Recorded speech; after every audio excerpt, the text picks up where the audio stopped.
Bajie memasukkan tangannya ke dalam lubang. Detik berikutnya seekor tikus berhasil ditangkap. Tikus panggang khusus dibuat dan Bajie menikmatinya dengan lahap.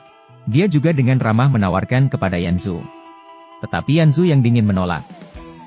Dalam perjalanan, seorang pendekar pedang memblokir jalan. Yanzu berkata bahwa dia tidak ingin menimbulkan masalah. Tepat ketika kata-kata itu jatuh, pendekar itu melemparkan pedang ke arahnya. Seorang pembunuh di belakangnya langsung tertusuk pedang dan terjatuh ke tanah. Saat pendekar dan Yanzu saling memandang, bos mengeluarkan perintah. Semua pembunuh di hutan belantara dikerahkan untuk menyerang mereka. Saat ini, kedua ujung jembatan dikepung oleh para pembunuh. Perjuangan antara hidup dan mati.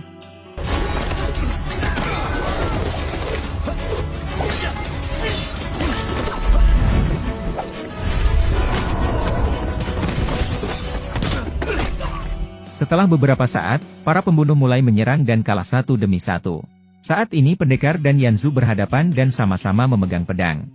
Pendekar melangkah maju. Dia mengajak keduanya ke kediamannya untuk berlindung.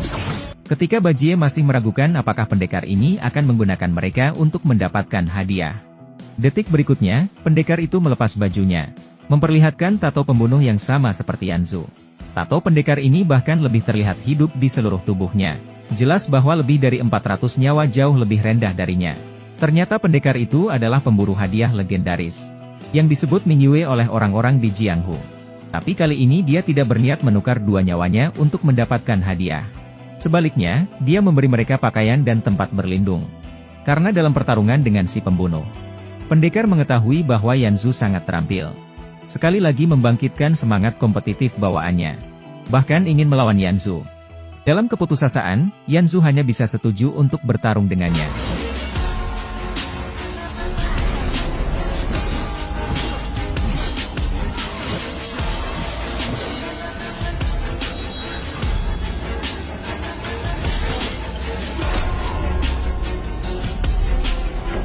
Dengan tubuh yang kuat dan keahlian kungfu yang tak terduga, Yanzu berhasil memenangkan pertarungan.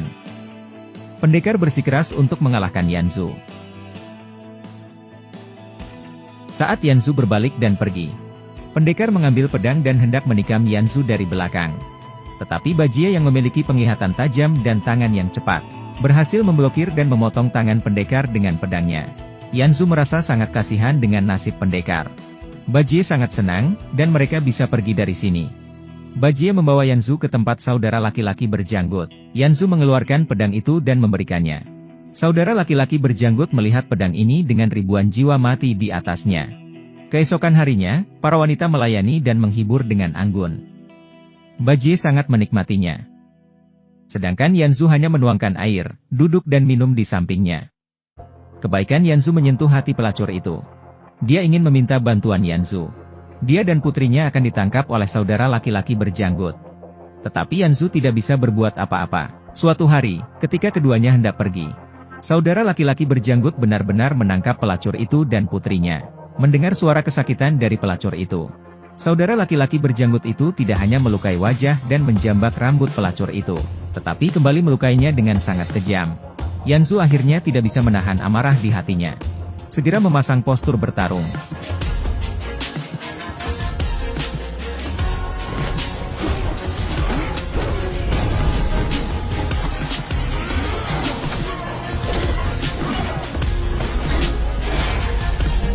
Berusaha menyelamatkan pelacur itu dan putrinya. Saudara laki-laki berjanggut akhirnya mengancam Yanzu dengan nyawa gadis kecil itu. Lalu mengangkat pedang sepanjang 1 meternya, dan hendak menikamnya. Beruntung Bajie menyelamatkannya tepat waktu.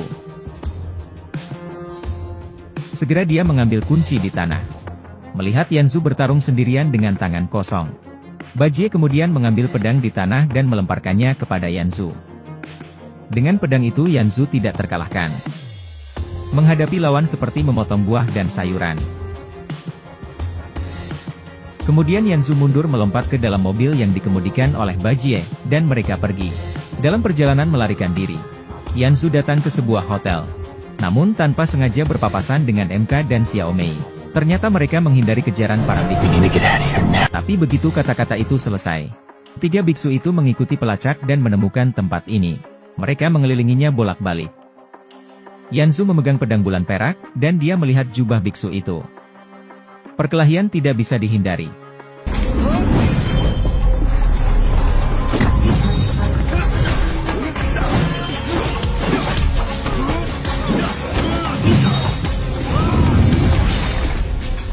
Yanzu kehilangan kekuatan tubuhnya. Meskipun Yanzu yang memegang pedang, menghadapi biksu yang tidak bersenjata itu, dia masih dalam posisi yang kurang menguntungkan. Setelah itu, beberapa orang menunjukkan kekuatan magisnya dan bertarung secara terpisah. Yanzu meminta MK untuk memotong dirinya sendiri dan memanggil kemampuan tubuh yang gelap. Namun trik ini sudah tidak efektif lagi. Melihat Xiaomei memejamkan mata, dan mulai memanggil kekuatan gelap di tubuh MK. Kebetulan ketiga biksu yang berseberangan terlihat melakukan gerakan yang sama, dan ketiganya sedang di panggilan waktu yang sama. Ternyata ketiga biksu itu memiliki kekuatan gelap yang sama.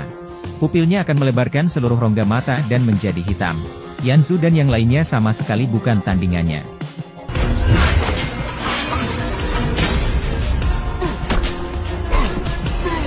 Setelah pertarungan ini, Yanzu terlempar oleh pukulan keras dari biksu itu. Tepat ketika beberapa orang dipukuli dan tidak bisa bertahan. Tiba-tiba sebuah mobil menerobos tembok. Salah satu biksu langsung tertabrak dan terpental sangat jauh.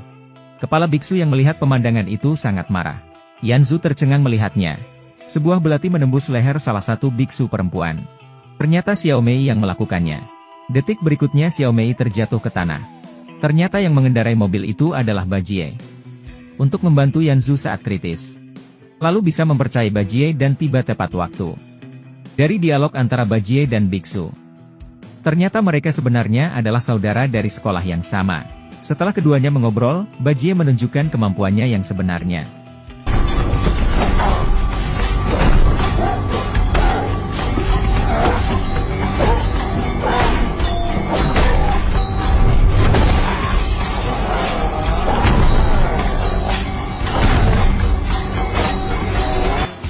Bajie yang pandai memanfaatkan omong kosong biksu itu. Mengarahkan tangannya langsung ke titik vital. Biksu itu mundur dengan cepat. Yanzu bangkit, mengambil pedang, dan mengalahkan biksu terakhir. Tetapi tepat sebelum biksu itu meninggal, 5 ujung jari menusuk dada Yanzu dengan kuat beberapa kali. Finish me.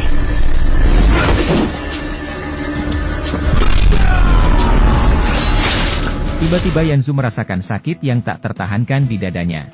Kemudian dia tidak sadarkan diri di tanah untuk beberapa saat.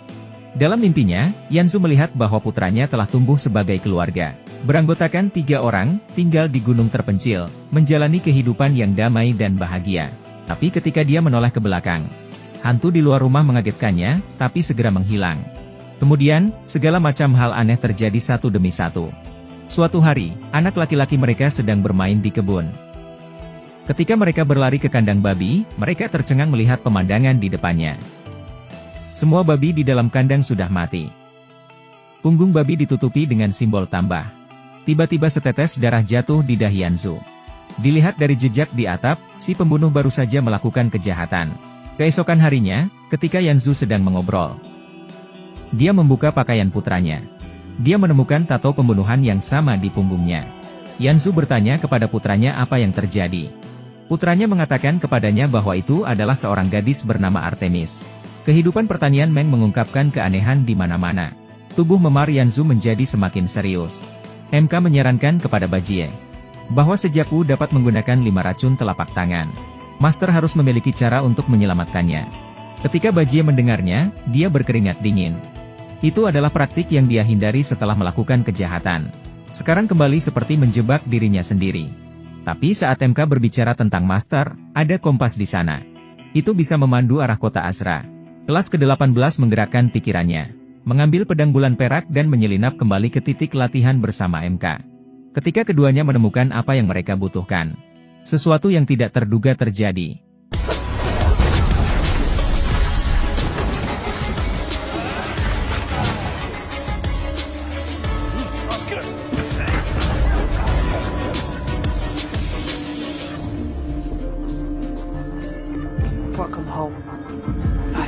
Melihat mereka kalah jumlah, Bajie memikirkan trik lain di saat kritis.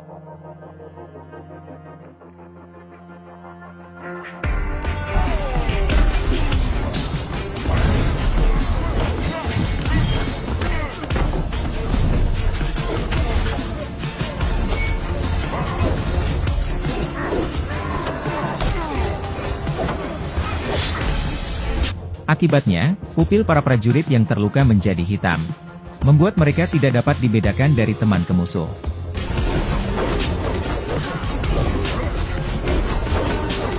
Pada akhirnya, sementara Bajie dan MK selesai bertarung, mereka menemukan kesempatan dan menyelinap pergi.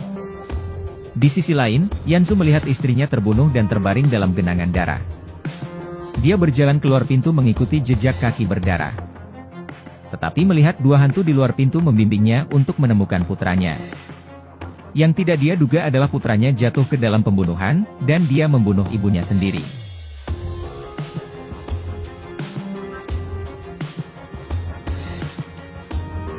Karena marah, Yanzu mengambil pedang di tanah. Disinilah seorang gadis bernama Artemis akhirnya muncul. Ternyata dia adalah hantu pedang Yanzu. Sekarang dia sedang mencarinya dan balas dendam. Kemudian Yanzu ditusuk dari belakang. Namun, sesuatu yang lebih menakutkan terjadi. Pada saat ini, lebih dari 400 jiwa tak berdosa yang mati di bawah pedang. Keluar seperti mata air, membalas dendam satu demi satu. Ketika Yanzu hendak tenggelam oleh dendam dan kematian. Pada saat kritis Bajie mengambil jarum tuannya. Langsung menusuknya ke hati Yanzu, dan Yanzu ditarik keluar dari gerbang neraka.